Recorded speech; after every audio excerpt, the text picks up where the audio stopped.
suivent, c'est le temps de passage du Seigneur qui épargne son peuple. Le repas sera pris en tenue de marche, car la Pâque met en route.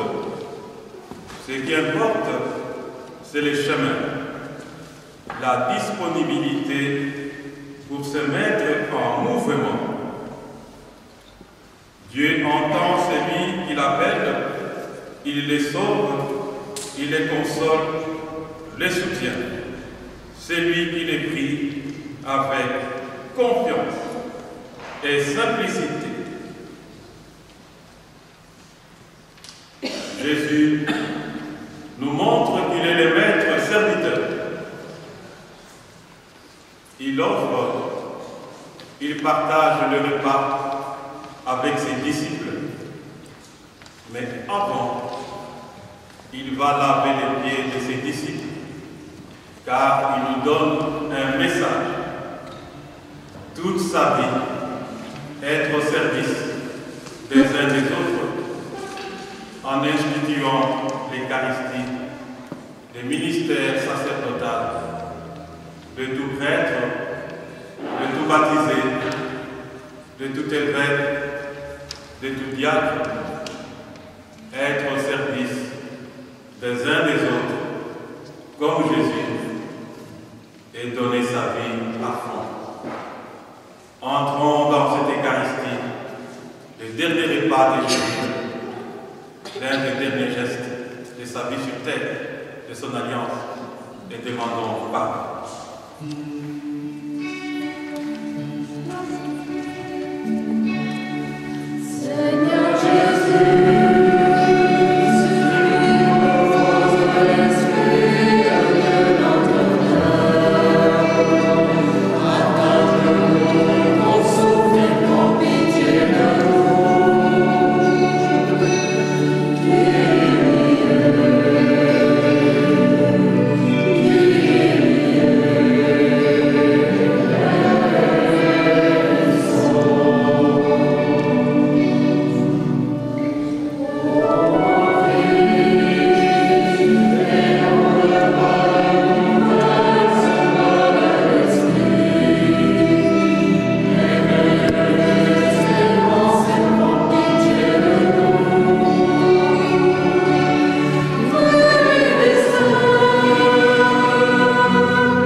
avant de se livrer lui-même à la mort, a voulu remettre à son Église le sacrifice nouveau de l'alliance éternelle. Fait que nous recevions de ce repas, qui est le sacrement de son amour, la charité et la vie, par Jésus-Christ, ton Fils, notre Seigneur et notre Dieu, qui vit et règne maintenant et pour les siècles des siècles. Amen.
Acclamons la parole de Dieu.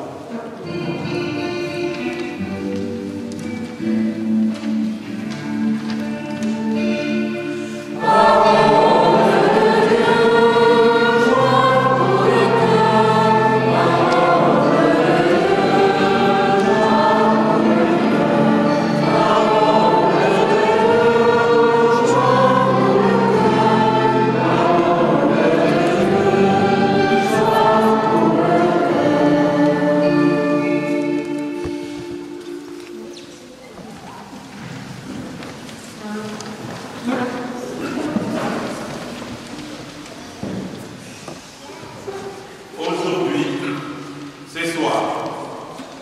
Jésus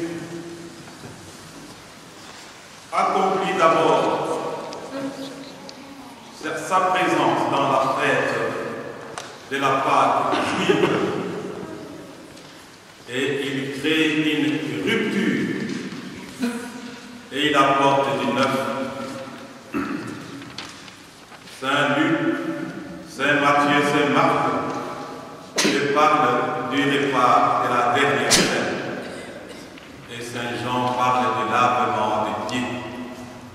Les deux actes et des gestes de Jésus transforment toute la vie des chrétiens. Et donc, en lisant, en écoutant l'Évangile, la première idée que je voudrais échanger, la première intuition, en tenant compte de nos amis du catéchisme, Jésus s'est mis à laver les pieds des disciples. À l'époque de Jésus, quand les maîtres de la maison accueillaient des visiteurs, des étrangers ou des convives, il demandait à son esclave de laver d'abord les pieds des invités ou des visiteurs ou des étrangers ou des convives avant d'entrer dans la maison et avant de passer à table. Vous savez, nous le savons bien, à l'époque de Jésus, il n'y avait pas de train, il n'y avait pas de bus, il n'y avait pas de voiture. Donc, les gens marchaient pieds nus par terre ou pieds nus dans les sandales. Ils n'avaient pas non plus de chaussettes. Et comme les gens marchaient par terre, imaginez-vous la terre qui collait aux pieds, les cailloux qui collaient aux pieds, la boue qui collait aux pieds, et surtout la poussière. Et maintenant, qui vont laver tous ces pieds-là? Mais c'est des esclaves, des rejetés de la société, ceux qui n'ont pas de nom, des numéros, esclaves. Ce qui est étonnant, c'est que Jésus va se faire immédiatement esclave.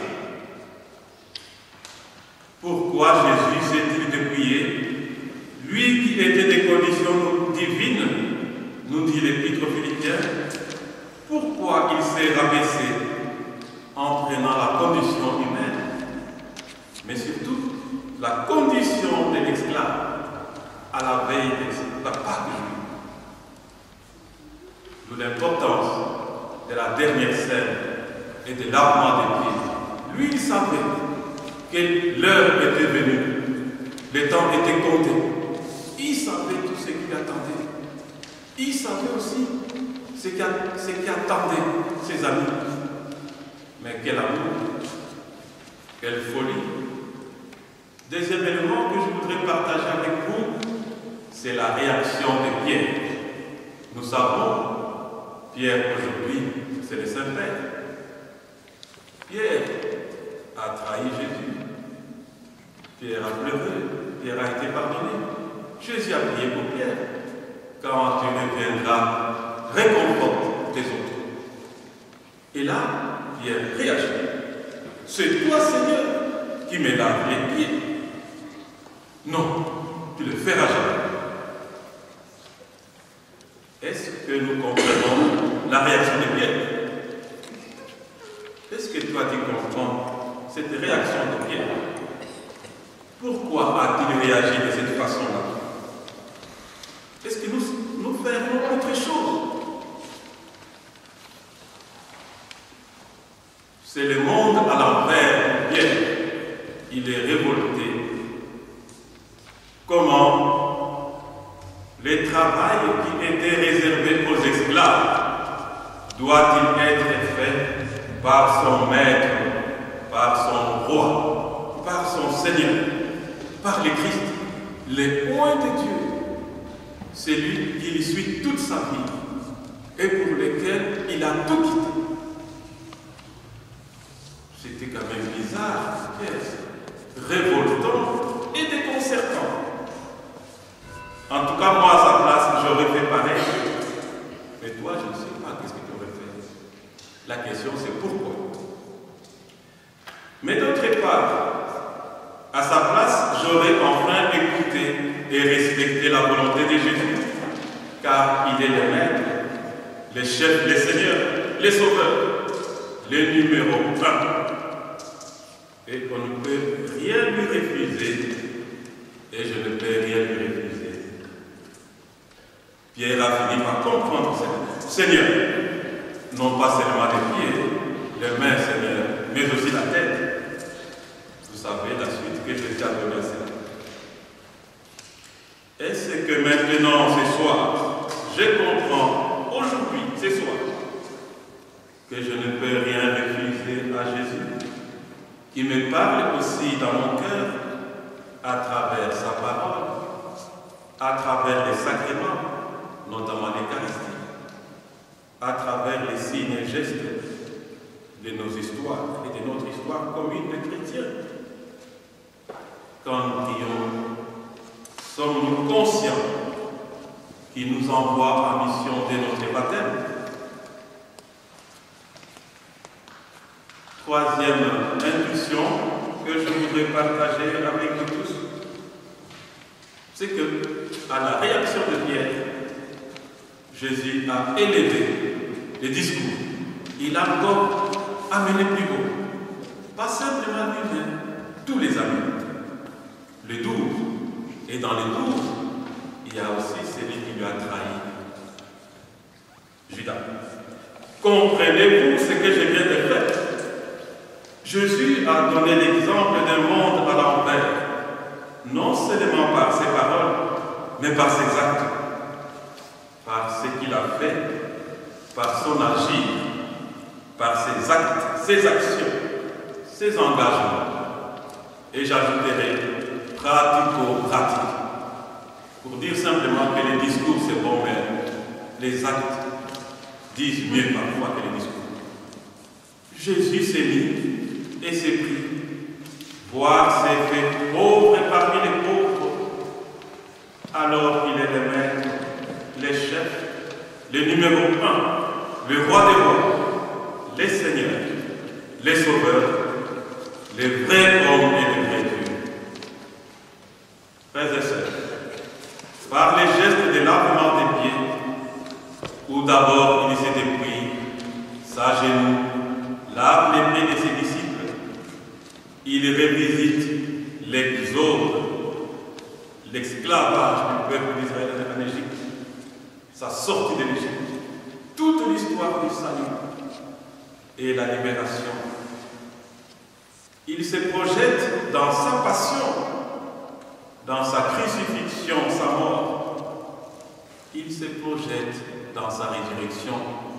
Les pieds nous permettent de marcher en lavant les pieds. Il ouvre l'humanité à la mission. Tous nous devenons disciples et missionnaires, comme le dit bien mon Seigneur Jean-Luc, de l'audace pour que nos pieds continuent à évangéliser, car Jésus a pris soin de nos pieds.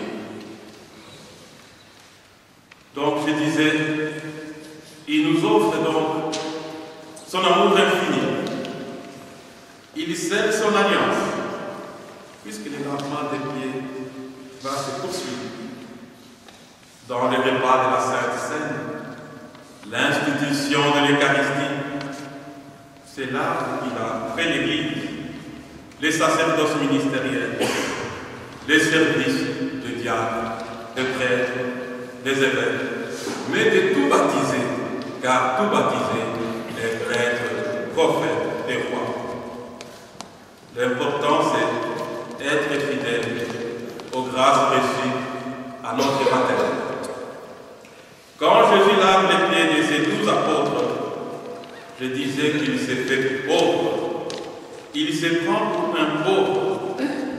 Et il élève les 12 disciples au rang des riches, tout en sachant que parmi eux, il y a un qui va les poignarder dans les dos à mort.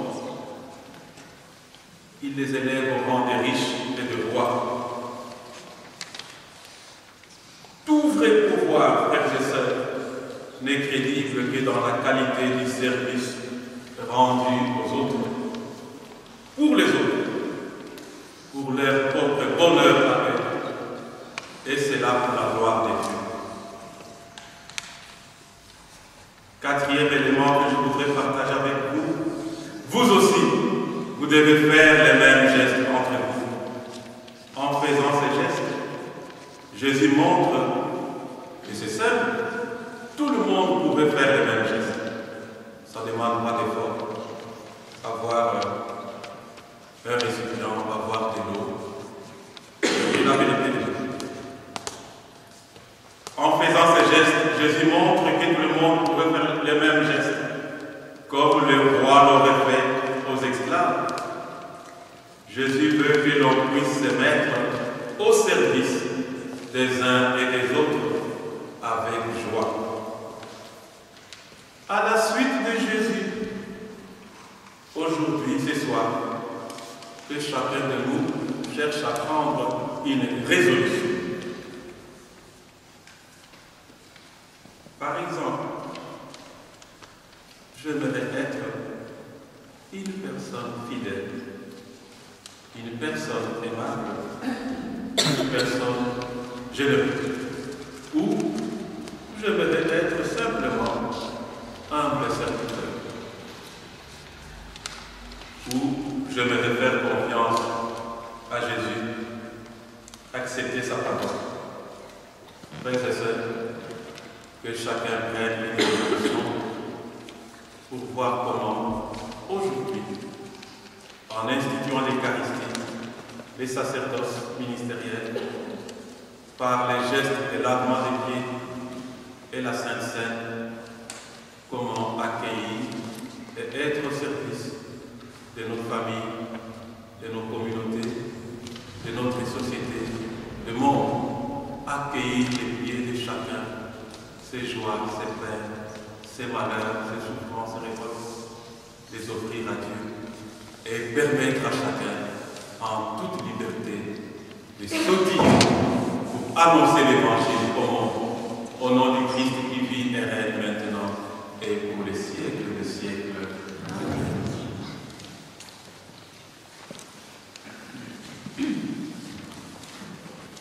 Nous allons bientôt procéder au lavement des pieds et faire ce que le Christ nous a demandé de faire les uns pour les autres. Et donc, j'invite les enfants à accepter de bien vouloir enlever une chaussure. Et puis, ce serait bon aussi que des adultes puissent aussi se proposer et accepter ce geste qui est un geste d'humilité en fin de compte. De faire ce que le Christ nous a demandé, mais passe par cette humilité. Mais avant de faire ce lavement des pieds, nous avons été hier à la messe chrismale. Nous avons eu cette célébration avec tous les prêtres, avec les diacres, les parents wallons, mais aussi ceux qui vont se faire baptiser, ceux qui vont être confirmés. Et parmi nous, il y a 2 enfants qui sont préparés à la confirmation, qui sont venus nous apporter l'huile qui a été bénie lors de la célébration par le cardinal de Kayser.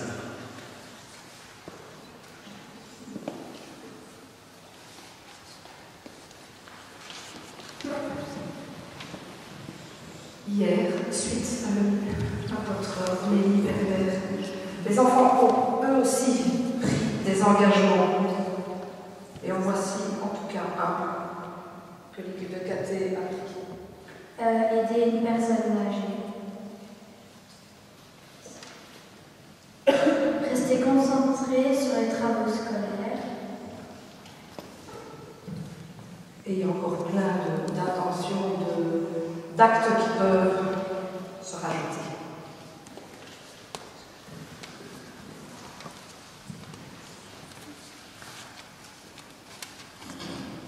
J'invite maintenant les enfants, grands et petits, à se déchausser. C'est bien d'avoir aussi quelques adultes, hommes et femmes.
allons offrir nos intentions.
Tu es béni, Dieu de l'univers, toi qui nous donnes ce pain, fruit de la terre et du travail des hommes, nous te le présentons, il deviendra le pain de la vie. Béni soit Dieu, maintenant et toujours.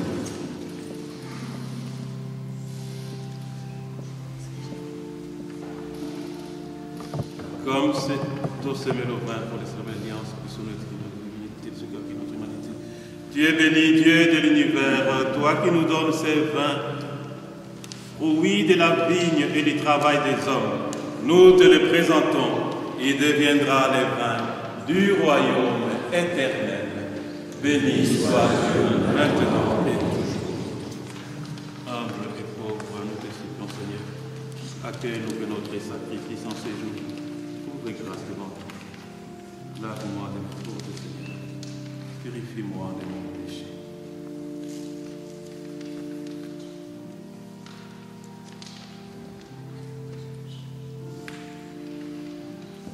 Prions ensemble au moment d'offrir les sacrifices de toute l'Église pour la gloire de Dieu et les saints du monde.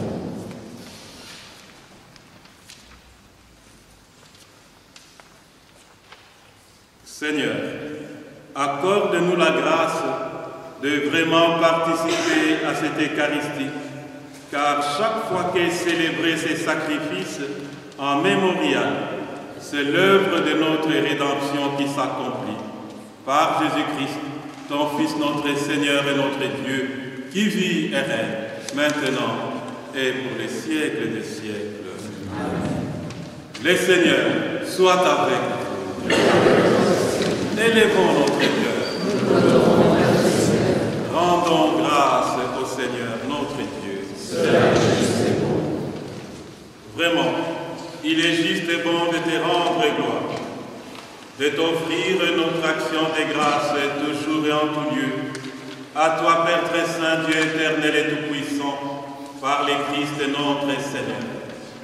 Celui le prêtre éternel et véritable, qui apprit à ses disciples comment perpétuer son sacrifice, il s'est offert à toi en victime pour notre salut.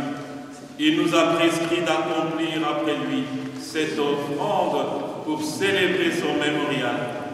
Quand nous mangeons sa chair immolée pour nous, nous sommes fortifiés. Quand nous buvons le sang qu'il a versé pour nous, nous sommes purifiés. C'est pourquoi, avec les anges et les archanges, avec les puissances d'en haut et tous les esprits bienheureux, nous chantons l'hymne de ta gloire et sans fin nous proclamons.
Dieu de l'univers, nous te rendons grâce pour Jésus ton Fils, venu dans notre monde en ton nom.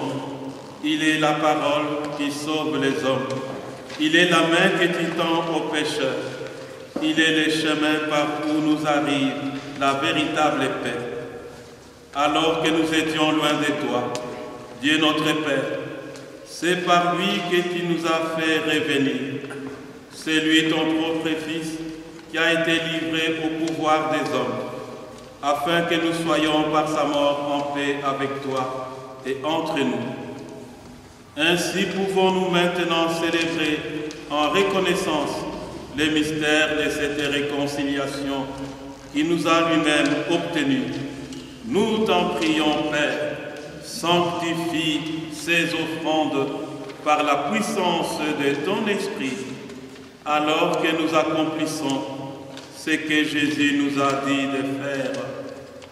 Au cours du repas qu'il partageait avec ses disciples, avant de s'offrir à toi pour notre libération, il prit le pain. En te rendant grâce, il les rompit de ses propres mains et les donna aux disciples en leur disant: prenez et mangez-en tous. Ceci est mon corps livré pour vous.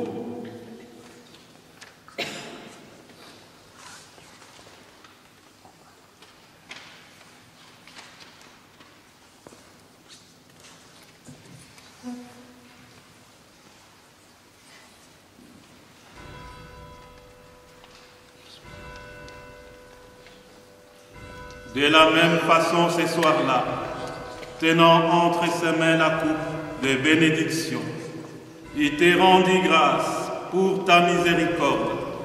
Puis il donna la coupe à ses disciples en leur disant: prenez et buvez-en tous, car ceci est la coupe de mon sang, le sang de l'alliance nouvelle et éternelle, qui sera versé pour vous et pour la multitude en rémission des péchés.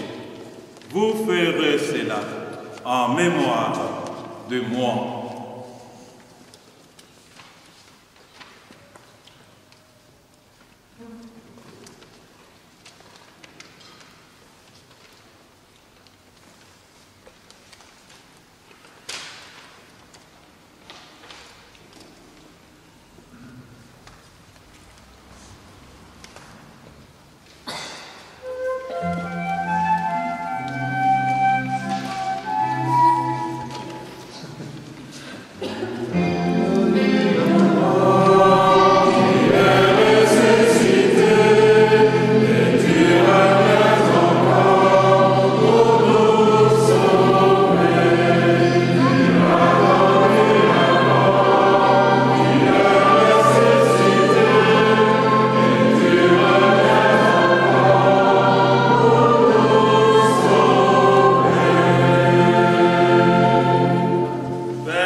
Accepte-nous aussi avec ton Fils bien-aimé.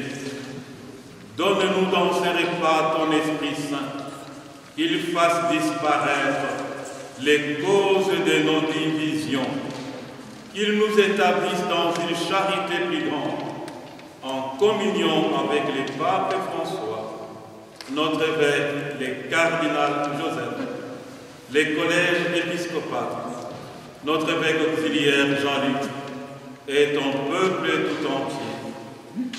Fais de ton Église en ce monde les signes visibles de l'unité et la servante de la paix. Et comme tu nous rassembles ici ce soir, dans la communion de la bienheureuse Mère de Dieu, la Vierge Marie, et de tous les saints du ciel, autour de la table de ton Christ, daigne rassembler un jour les hommes de tout pays et de toutes langues, de toutes races et de toutes cultures au banquet de ton royaume, Alors nous pouvons célébrer l'unité enfin accomplie et la paix définitivement acquise par Jésus le Christ, notre Seigneur.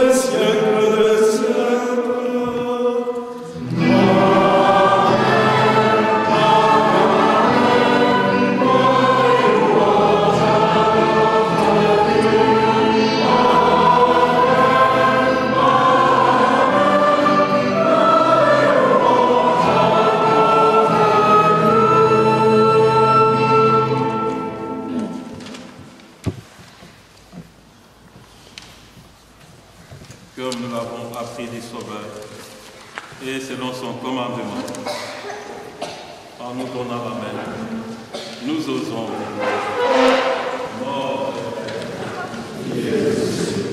Que ton nom soit changé, que ton règne vienne, que ta volonté soit faite sur la terre comme au ciel. Donne-nous aujourd'hui notre pain de ce jour. Pardonne-nous nos offenses, comme nous pardonnons aussi à ceux qui nous ont offensés. Et ne nous laisse pas entrer en tentation, mais délivre-nous du mal. Car c'est à toi qu'appartiennent le règne, la puissance et la gloire, pour les siècles des siècles. Amen. Seigneur Jésus-Christ, tu as dit à tes apôtres, je vous laisse la paix, je vous donne ma paix. Ne regarde pas nos péchés, mais la foi de ton Église. Pour que ta volonté s'accomplisse, donne-lui toujours cette paix et conduis-la vers l'unité parfaite, toi qui règnes pour les siècles des siècles. Amen. Frères et sœurs, dans la charité et dans l'amour de Christ, donnez-vous la main.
Seigneur Jésus-Christ, Fils du Dieu vivant, selon la volonté du Père avec la puissance du Saint-Esprit, tu as donné par ta mort la vie au monde. Que ton corps et ton sang me délivrent de mes péchés et de tout mal. Fais que je demeure fidèle à tes commandements et que jamais je ne sois séparé de toi.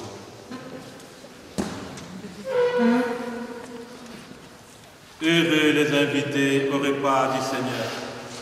Voici l'agneau de Dieu qui enlève les péchés du monde. Seigneur, je ne suis pas digne de recevoir, mais seulement la parole de Jésus. Que le corps et le sang du Christ, réunis dans cette écoute, nourrissent en nous la vie éternelle. Amen.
faire ce mouvement de suivre l'ostensoir, l'hostie exposée, pour pouvoir le placer là-bas dans la chapelle latérale.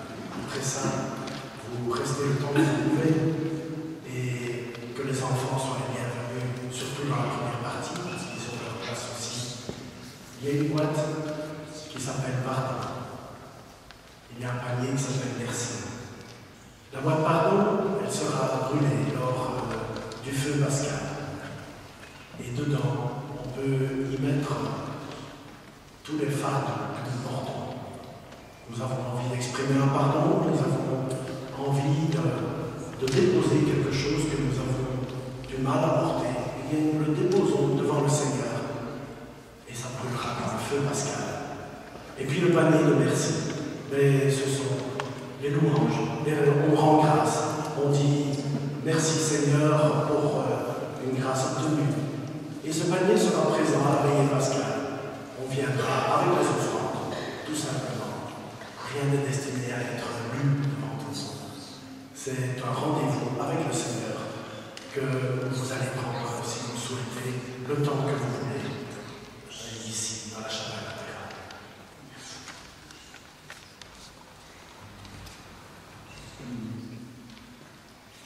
Et puisqu'il y en a qui sont impatients d'arriver à la fin, eh bien, là, vous restez jusqu'au complis, bien entendu. Les complis, c'est à minuit, tout simplement.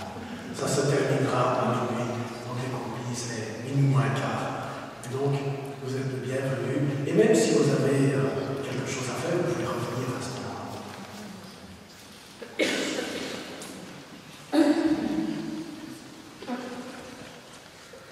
Prions les Seigneurs. Nous avons repris des forces, Dieu Tout-Puissant, en participant ce soir à la scène de ton Fils. Accorde-nous d'être un jour rassasiés à la table de son royaume éternel. Lui qui vit et règne maintenant et